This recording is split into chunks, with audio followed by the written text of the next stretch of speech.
প্রতিনিয়ত বাংলাদেশ সম্পর্কে খারাপ খবর শুনতে শুনতে কানটা একেবারে পচে গেছে এবং এখন অনেকটা অবিশ্বাস্যই মনে হয় যে বাংলাদেশের জন্য কোনো ভালো খবর থাকতে পারে। যাই হোক, আমার সৌভাগ্য একটু দেরিতে হলো একটা ভালো খবর এই যে এখানে পাওয়া গেছে, যেটা এই যে এখানে দেখা যাচ্ছে খবরে যেটা চলে আসছে, মেইন মিডিয়াতে আসে নাই। মেইন মিডিয়াতে কেন এই ভালো খবরটা দিল না বুঝলাম না, বাট সিফা সাফার যে সমস্ত খবর প্রচারের চ্যানেল আছে না, তারাই কিন্তু এটা প্রচার করছে।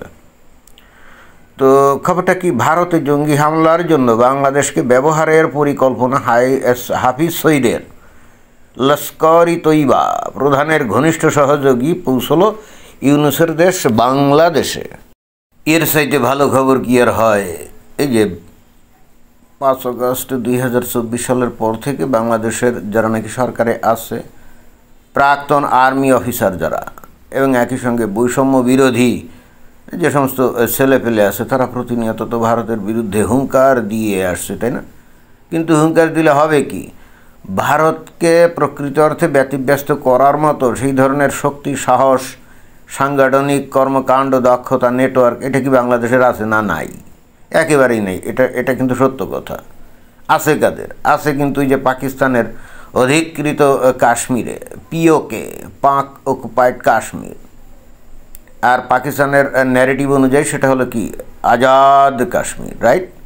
তো ওইখানে দুইটা অত্যন্ত শক্তিশালী জঙ্গি গোষ্ঠী দল, আসলে জঙ্গি গোষ্ঠী কেন বলি, মুখ ফসকে চলে আসে, মানে খাঁটি ইসলামী দল লস্কর-ই তৈবা এবং জৈশ-ই মুহাম্মদ, সবাই তো এখন নাম জানে। এইটা আবার ওই যে আমেরিকার তালিকা আবার এগুলার এগেনস্টে হুলিয়া জারি আছে। কিন্তু হুলিয়া জারি থাকলে হবে কি, এই দুইটা এই খাঁটি ইসলামী দল এরা এমন ধরনের নেটওয়ার্ক গড়ে তুলছে যাদের উস্তাড়নায় এই যে ভারত প্রতিক্ষণে আতঙ্কে থাকে, না জানি কখন কোথায় কোন ঘটনা ঘটাবে। এই যে কিছুকাল আগে পাহেলগামে 26 জন এই যে হিন্দুদেরকে হত্যা করলো না, এবং গতকাল এই যে ভারতে দিল্লিতে গাড়ি বোমার বিস্ফোরণ ঘটলো, তাই না? এখনও পর্যন্ত ভারত সরকার এইভাবে বলে নাই মানে সুনির্দিষ্টভাবে যে এইটার সাথে কোনো ওই ধরনের কোনো ওই খাঁটি ইসলামপন্থী দলের কার্যক্রমের কোনো সম্পর্ক আছে। তবে ওখানে ওই যে একজন ডাক্তার কি জানি একজন নাম ভুলে গেলাম, একজন ডাক্তার আছে যাকে গ্রেপ্তার করেছে, যার বাড়িতে হাই এক্সপ্লোসিভ RDX এবং AK-47 রাইফেল পাওয়া গেছে। সেই ডাক্তারের সাথে জৈশ-ই মুহাম্মদের নেটওয়ার্কের একটা সক্রিয় সংযোগ ছিল, এবং ভারতের বেশ কিছু লোকজন, এবং যার মধ্যে একজন মহিলা ডাক্তারও আছে, এই জৈশ-ই মুহাম্মদের নেটওয়ার্কের সাথে জড়িত ছিল।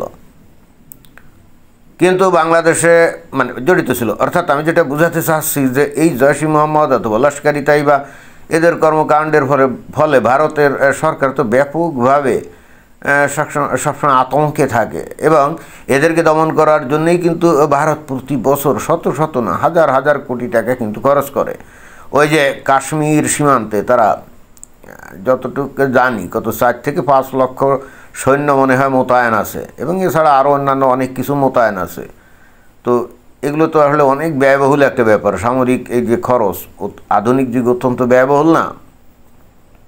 কিন্তু বাংলাদেশে এই ধরনের তেমন কোনো সংগঠন এখনও ওই রকমভাবে প্রভাব বিস্তার করতে পারে নাই। বাংলাদেশে ওই যে JMB আছে, তারপর আনসারুল্লাহ বাংলা টিম ইত্যাদি আরও কিছু এরকম ছোটোখাটো আছে।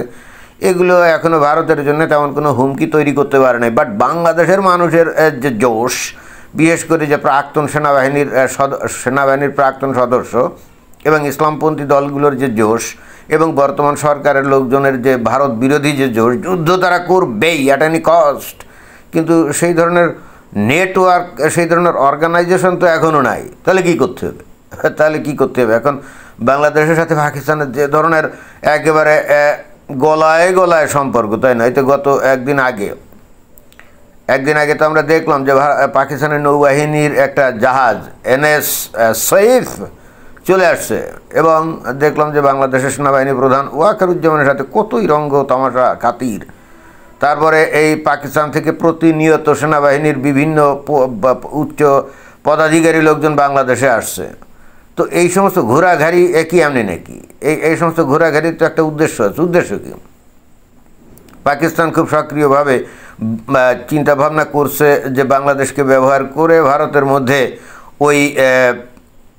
মধ্যে ওই স্টাইল, ওই যে কাশ্মীর স্টাইল অথবা যে দিল্লিতে যে গাড়ি বোমা স্টাইল, এই ধরনের কিছু কর্মকাণ্ড, আক্রমণ, এইগুলো ওই যে অ্যাটলিস্ট ওই যে 7 সিস্টার্স এবং এদিকে পশ্চিমবঙ্গ, এখানে যদি করা যায় তাহলে তো কেল্লা হতে। কিন্তু বাংলাদেশের তো এই ধরনের কোনো অভিজ্ঞতা নাই। তাহলে এই যে পাকিস্তান তাহলে এই ক্ষেত্রে সহযোগিতা করতে পারে, এবং তারই ফলাফল হচ্ছে এই যে লস্কর-ই তৈবার second in command already in Bangladesh, এবং নিশ্চয়ই এতদিনে সে মোটামুটি একটা ভালো নেটওয়ার্ক গড়ে তুলছে, প্রশিক্ষণ দিচ্ছে কীভাবে এক্সপ্লোসিভ বানাতে হয়, ফুটাতে হয়, গুলি বন্দুক মারতে হয়, এগুলো শিখাচ্ছে, তাই না? সুতরাং আমরা কিন্তু আশা করতে পারি যে এই অন্তর্বর্তীকালীন সরকার যদি যে কোনোভাবেই হোক তাদের ক্ষমতা যদি প্রলম্বিত করে বা করতে পারে, তাহলে এই ধরনের এই গাড়ি বোমার মতো ঘটনা কিন্তু এই ভারতে এই পূর্ব অংশে অর্থাৎ এই 7 সিস্টার্স পশ্চিমবঙ্গে এখানে কিন্তু হবে। এবং এরপরও আমি জানি এরপরও ভারতীয়দের কোনো টনক নড়বে না, অর্থাৎ এই অঞ্চলে বসবাসকারী যে হিন্দুরা তাদের কিন্তু টনক নড়বে না। দেখা যাবে যে এক শ্রেণীর লোকজন ঠিকই এসে বলছে না না না এইটা আসলে ভারতের দোষে এটা হচ্ছে, ইটস ওকে, কোনো সমস্যা নাই। বাট একটা জিনিস কিন্তু আমি খুবই নিশ্চিত, সেটা হচ্ছে এই যে বাংলাদেশের ভূখণ্ড ব্যবহার করে এই যে পাকিস্তানের যে জঙ্গি গোষ্ঠী, না দূর বারবার জঙ্গি গোষ্ঠী চলে আসে, আসলে ওই খবরে তো এদেরকে জঙ্গি গোষ্ঠী হিসাবেই দেখায়, তাই না? ওই জন্য মুখ ফসকে চলে আসে। বাট আমি তো জানি এরা কতটা খাঁটি ইসলামপন্থী। এই যে লস্কর-ই তৈবা অথবা জৈশ-ই মোহাম্মদ, এরা যদি সিদ্ধান্ত নেয়, সিদ্ধান্ত কী নিবে? পাকিস্তানই আসলে তাদেরকে পাঠাচ্ছে, পাকিস্তান সরকার, যে যাও বাংলাদেশে এখন তোমাদের খুবই দরকার। তো এদের সহযোগিতায় যদি বাংলাদেশ এই যে পূর্ব অংশ বা পশ্চিমবঙ্গে যদি এই ধরনের সন্ত্রাসী হামলা টামলা চালায়, তাহলে তো এগুলো ইনভেস্টিগেশনে তো ধরা পড়বে যে বাংলাদেশের থেকে এই কর্মকাণ্ড করা হয়েছে। তাহলে আসলে বাংলাদেশের কি হবে? প্রশ্ন হচ্ছে সেইটা। তাহলে কি ভারত যেমন কিছুদিন আগে এই যে লস্কর-ই তৈবার এই কর্মকাণ্ড বা জৈশ-ই মোহাম্মদের কর্মকাণ্ডের কারণে এই যে অপারেশন সিন্দুর চালিয়েছিল, কিছু ব্রাহ্মস মিসাইল, তারপরে স্ক্যাল্প মিসাইল মারছিল, তাই না? অনেকগুলো বিমান মিসাইল এগুলো ছুটে গেছিল, বিভিন্ন জায়গায় ক্ষয়ক্ষতি হয়েছে, পাকিস্তান যদিও সেগুলো স্বীকার করে নাই। তো যাই হোক, এখন কথা হচ্ছে যে বাংলাদেশে তো পাকিস্তানের মতো ওই ধরনের অস্ত্রপাতি নাই। পাকিস্তানের তাও তো বেশ উন্নত অস্ত্রপাতি কিছু আছে। আমেরিকা একসময় তাদেরকে অস্ত্রপাতি দিত, যেমন X-16 জঙ্গি বিমান, তারপরে এখন চায়না থেকে তারা নানা রকম অস্ত্রপাতি নেয়, তাই না? কিন্তু বাংলাদেশের তো ওইগুলো তেমন কিছুই নেই। আকাশ প্রতিরক্ষা বলতে ওই মানধাতার আমলের হয়তো কিছু সিস্টেম থাকতে পারে, বাট আধুনিক কোনো সিস্টেম আছে বলে তো মনে হয় না। তাহলে বাংলাদেশ থেকে যদি লস্কর-ই তৈবা যদি এই ধরনের হামলা টামলা এই যে ভারতে করে, এখন আসলে করে, এইটা কেন বলছি, এই যে এই দিল্লির যে ঘটনা, এর পিছনে এই বাংলাদেশে বসে থাকা এই যে লস্কর-ই তৈবা বা জৈশ-ই মোহাম্মদের লোকজনের যে কোনো ইঙ্গিত নাই, তার গ্যারান্টি কী? এমনও তো হতে পারে যে এরা যেহেতু এখন বাংলাদেশে ঘাঁটি গেড়ে আছে, তো এখান থেকেই তারা প্ল্যান পায়তারা করে ওই ঘটনাগুলো ঘটিয়েছে। আধুনিক যুগের এটা তো খুবই সম্ভব। ইন্টারনেটের যুগ না, ইন্টারনেটের যুগে আপনি মঙ্গল গ্রহ থেকে বসেও এই ধরনের সন্ত্রাসী হামলা চালাতে পারেন, কোনো সমস্যা নেই। তো এখন যদি এই ঘটনার সাথে যদি বাংলাদেশের কোনো সম্পর্ক আবিষ্কার করে ভারত, অথবা শত চেষ্টা করেও যদি আবিষ্কার করতে না পারে, তো ভবিষ্যতে যদি কখনো বাংলাদেশ থেকে এই ধরনের আক্রমণ যদি ভারতে ঘটে, তাহলে বাংলাদেশের কী পরিস্থিতি হবে? সেখানে অপারেশন সিন্দুর না হয়ে কি অপারেশন বাংলাদেশ হবে নাকি, বা অপারেশন অন্য কিছু হবে কি না কে জানে, বা অপারেশন পদ্মা বা অপারেশন গঙ্গা, এই কিসিমের কোনো মিশন ভারত পরিচালনা করবে কি না? আর যদি করে, তাহলে সেক্ষেত্রে বাংলাদেশের কি হবে? একটা ইন্টারেস্টিং ব্যাপার দেখলাম যে বাংলাদেশের যে সেনাবাহিনীর প্রাক্তন কর্মকর্তারা না, তারাও কিন্তু দেখলাম যে ভয়ঙ্কর রকমভাবে ভারত বিদ্বেষী। আমার মাথায় ঢোকেই নাই যে এরা কীভাবে ভয়ঙ্কর ভারত বিদ্বেষী হয়। আওয়ামী লীগের আমলে নিয়োগপ্রাপ্ত এই সমস্ত সেনা কর্মকর্তারা এত ভয়ঙ্কর রকমভাবে স্বাধীনতা বিরোধী, বাংলাদেশ ভারত বিরোধী হয় কী করে? এবং এরা ভারত বিরোধিতা একটা এমন পর্যায়ে চলে যায়, বলতে বলতে অনেক ক্ষেত্রে বোঝা যায় এদের কথা শুনে যে এরা আসলে স্বাধীন বাংলাদেশেও বিশ্বাস করে না, এরকম। তো এদের একটা দেখলাম যে একটা টক শোতে বলছে যদি ভারত এরকম কিছু করে তাহলে বাংলাদেশের ওই আবু তাহের জামাত ইসলামের মতো যে 50 লক্ষ প্রশিক্ষিত লোক আছে, তো এও এরকম বলছে যে সারা বাংলাদেশের মানুষ ঝাঁপিয়ে পড়বে। আরে ভাই, ভারতের সেনাবাহিনী মানে পদাতিক বাহিনী তো বাংলাদেশের মধ্যে ঢুকবে না।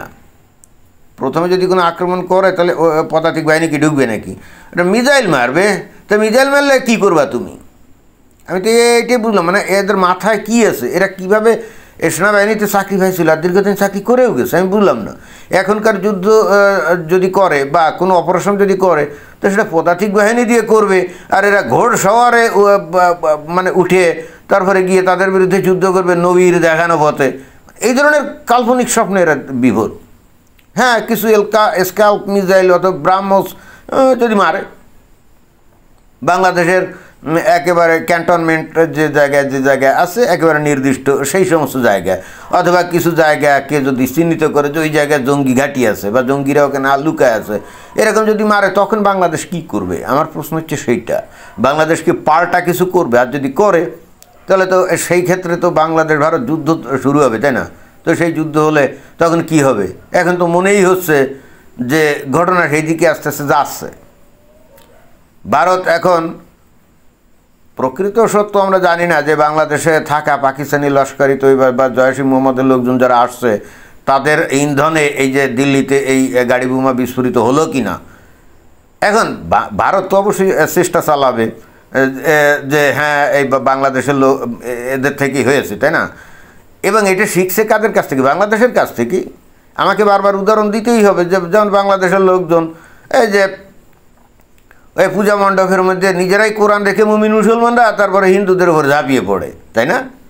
তারপরে মনে করেন যে একজন হুজুর, ওই যে মহিবুল্লাহ হুজুর, নিজেই নিজেকে অন্তর্ধান করে তারপরে হিন্দুদের উপর দোষ চাপায়। তো এই টেকনিকগুলো তো ভাই এখান থেকে তো ভারত শিখছে। নিজেরাই হয়তো ধরা যাক, আমি ধরে নিলাম যে নিজেরাই হয়তো এই গাড়ি বোমার বিস্ফোরণ ঘটিয়েছে, ধরলাম যে সামনে ইলেকশন আছে, তার ক্ষমতায় যাবে, ইটস ওকে, ফাইন। কিন্তু এইটার সাথে এখন বাংলাদেশ জড়িত আছে, আবিষ্কার তো করে বসতেই পারে রে ভাই। আবিষ্কার করে বসলে কি করবে বাংলাদেশ? এবং তারপরে কিছু ধমাধম মারলো, বাংলাদেশ কি করবে? বাংলাদেশ কি আশা করে তখন পাকিস্তান সেনাবাহিনী নিয়ে এই ভারতের উপর ঝাঁপিয়ে পড়বে? বাংলাদেশ কি এটা আশা করে? চায়না ঝাঁপিয়ে পড়বে, আমেরিকা ঝাঁপিয়ে পড়বে? বাংলাদেশের কিছু লোকজন মনে হয় মনে মনে স্বপ্ন দেখে, মনে হয় ওইটাই ঘটবে, কিন্তু আসলে ওইগুলোর যে কোনো কিছুই ঘটবে না এটা তারা কোশ্চিনকালেও বাস্তবতায় বোঝে না। এরা এই যে রাশিয়া এই ইউক্রেনের যুদ্ধ অথবা ইসরায়েল এই যে গাজার যুদ্ধ, এইগুলো দেখেও বোঝে না যে এখানে কেউ বাংলাদেশকে রক্ষার জন্য এগিয়ে আসবে না। এই মেসেজটা আমি প্রত্যেকটা ভিডিওতে দেওয়ার চেষ্টা করি যে বাংলাদেশ ভারতের পেটের মধ্যে অবস্থান করে যদি ভারত বিরোধী কর্মকাণ্ডে যুক্ত হয় তাহলে বাংলাদেশের কি অবস্থা হবে, এবং সেক্ষেত্রে কেউ যে তাকে রক্ষা করার জন্য এগিয়ে আসবে না সেই জিনিসটা কিন্তু তারা কখনো ভাবে না। এবং যদি সেরকম হয় এটা তো একটা যুদ্ধ পরিস্থিতিতে নিয়ে যাবে। সেক্ষেত্রে 71 সালে ভারতের সাহায্যে বাংলাদেশ স্বাধীন হয়েছিল কি হয় নাই, এইগুলো কিন্তু ভারত কেয়ার করবে না, এগুলো কিন্তু আর কেয়ার করবে না। তখন চিন্তা করবে যে 71 সালে স্বাধীন করছিলাম ইটস ওকে, এবং তখন আমাদের কিছু অঞ্চল, ভারতের কিছু অঞ্চল দখল করে রাখা উচিত ছিল। মানে তারা কিন্তু মূল্যায়নটা তখন এভাবেই করবে যে তখনই আমাদের উচিত ছিল কিছু জায়গা দখল করে অ্যাটলিস্ট চিকেন নেকের অঞ্চলে অন্তত ওই বাংলাদেশের বেশ কিছু অঞ্চল দখল করে ওটাকে এলিফ্যান্ট নেক বানানো তখন উচিত ছিল। এখন ভারতীয় সরকার হয়তো সেই ভুলের মাসুল দেওয়ার জন্যে যুদ্ধ একটা বাঁধিয়ে ওই অঞ্চল দখল করে নেবে। So what?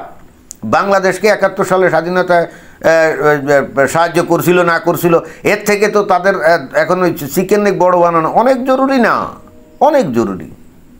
আর বাংলাদেশের মানুষ তাতে কী মনে করলো আর না করলো এতে তাতে কী যায় আসে? আর বাংলাদেশের মানুষ তখন কী করবে? গোটা বাংলাদেশ ভারতের বিরুদ্ধে ঝাঁপিয়ে পড়বে নাকি? ভারত তো সেটাই চাচ্ছে। যদি সেটা ঝাঁপিয়ে পড়ে তাহলে তো ভারতের সুবিধা, এটা বোঝে না। সেক্ষেত্রে বাংলাদেশকে গাজা বানাতে ভারতের অনেক সহজ হবে, আন্তর্জাতিকভাবে দেখাতে পারবে যে দেখো আমার পেটের মধ্যে অবস্থান করেও কিভাবে তাদের পেটে গুড়াকৃমির আক্রমণ শুরু হয়েছে। সেই হেতু তারা এখন আমাকে ডিস্টার্ব করার জন্যে এই যে পাকিস্তান থেকে এই যে এই লস্কর-ই তৈবার নেতা ডেকে নিয়ে ঝামেলা ফাঁকানোর ধান্দা করেছে। তো এই জিনিসগুলো কি তখন ভারতের হাতে আসে না? বাংলাদেশ তখন কি বলবে? এই যে এত পাকিস্তানি সেনাবাহিনীর লোকজন বা পাকিস্তানের যে নৌবাহিনীর জাহাজ টাজ এই যে বাংলাদেশের বন্দরে ভেড়া, মানে এগুলো কিসের লক্ষণ? এগুলো তো মানে পায়ে পাড়া দিয়ে গ্যাঞ্জাম বাঁধানোর লক্ষণ না। প্রশ্ন হচ্ছে যে ঠিক আছে পায়ে পাড়া দিয়ে গ্যাঞ্জাম বাঁধাও, ইটস ওকে, বাট এর কনসিকুয়েন্স, এর প্রতিক্রিয়া, এর জের সহ্য করার ক্ষমতা বাংলাদেশের আছে। বরং বাংলাদেশের উচিত ভিক্ষা চাইনে তোর কুত্তা সামলা, এরকম, তাই না? বরং ভারতরে ঠিক আছে আমি অপছন্দ করি, ঘৃণা করলাম, তার বিরোধিতা করলাম, ঈশ্বরকে কোনো সমস্যা নাই, কিন্তু এইখানে যদি এমন কিছু করা হয় যে ভারত তখন এই কুত্তা লেলায় দিল, বাংলাদেশ তো সেই কাজটাই করছে সচেতনভাবে, তাই না? এই অন্তর্বর্তীকালীন সরকার এখন সেই কাজটা করে যাচ্ছে না এবং এই যে রাজনৈতিক দলগুলো কত দেউলিয়া। জামায়াত ইসলামও চাচ্ছে যে ভারতের সাথে একটা যুদ্ধ হোক। কেন চায় সেটা তো আগে ভিডিওতে বলেছি। তারা চায় যে বাংলাদেশ এখনও ভারতের উপনিবেশে আছে, অর্থাৎ তাদের এগেনস্টে যুদ্ধ করে তারা প্রকৃত মুক্তিযোদ্ধা সাজবে, এই জন্য তারা এটা চায়। বাট বিএনপি নামক রাজনৈতিক দলটা কি তারাও কি সেটা চায় নাকি? ইসোকে যদি চায় সেটাই ঘটতে যাচ্ছে তাহলে মনে হয় সামনে। এবং এখন ওই যে বাংলাদেশের থেকে শিক্ষা নিয়ে, মানে বাংলাদেশের কৌশল ব্যবহার করে এখন তারা দেখাবে ও যে দিল্লিতে গাড়ি বোমার পিছনে এই যে বাংলাদেশের যে সমস্ত মানে আছে, এই যে পাকিস্তান থেকে আসা যে লস্করি তৈবার লোকজন আছে, এনে বসে এইগুলো করছে, অর্থাৎ বাংলাদেশ এখানে অভিযুক্ত, অর্থাৎ একটা লেজিটিমেসি পেয়ে যাবে ভারত বাংলাদেশের এগেনস্টে কিছু একটা করার জন্য, তাই না? সেই ক্ষেত্রে মনে করার কোনো কারণ নাই। ওই 71 সালের কথা স্মরণ করে ভারত মানে চুপ করে বসে থাকবে না, সেক্ষেত্রে তারা নগদ লাভ দেখবে। কী লাভ? চিকেন নেককে বড় বানাও এই চান্সে। তখন বাংলাদেশ ওই জায়গায় উদ্ধার করতে পারবে, আন্তর্জাতিক আইন আদালতের কোনো জায়গায় গিয়ে বাংলাদেশ এটা সুবিধা করতে পারবে। কি মনে করে কি ভারত একটা বিশাল দেশ না? পৃথিবীর প্রত্যেকটা শিল্পোন্নত দেশের জন্য ভারত একটা বিশাল বাজার না? এখানে তো বাংলাদেশ তো তাদের কাছে কোনো দেশই না। তো যেমন এই যে চায়নার কাছে ভারত একটা বিশাল বাজার না, আমেরিকা তার কাছে ভারত একটা বিশাল বাজার না।